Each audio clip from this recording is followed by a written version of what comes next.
بسم الله الرحمن الرحيم. دايما المنقذين لازم يكونوا ليس كل سباح منقذ، لكن كل منقذ سباح. هنا هو ده اختبار بيتمم ال 200 متر، لازم يجيبه من 4 ل 6 دقايق. ده الاختبار الاول اهو في البحر. يبقى حضراتكم لازم تبقوا عارفين الاختبار السباحه مهم جدا جدا جدا. بالنسبه لادوات الانقاذ عشان الناس اللي بتشوفها لاول مره، برضو الريسك تيوب اهي، دي اللي معتمده دوليا اهي.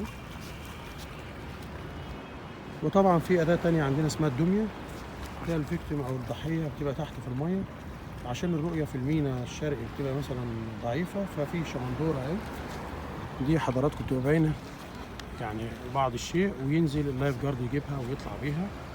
وده الريسك تيوب بياخده على الكتف ويتحرك بيه. لازم بتتمم المسافه. يبقى الاختبار الاول الناس تحفظ 200 متر حره ليك، 150 عادي وشك في الميه وسباحه عادي، وال50 الاخيره هيد اب.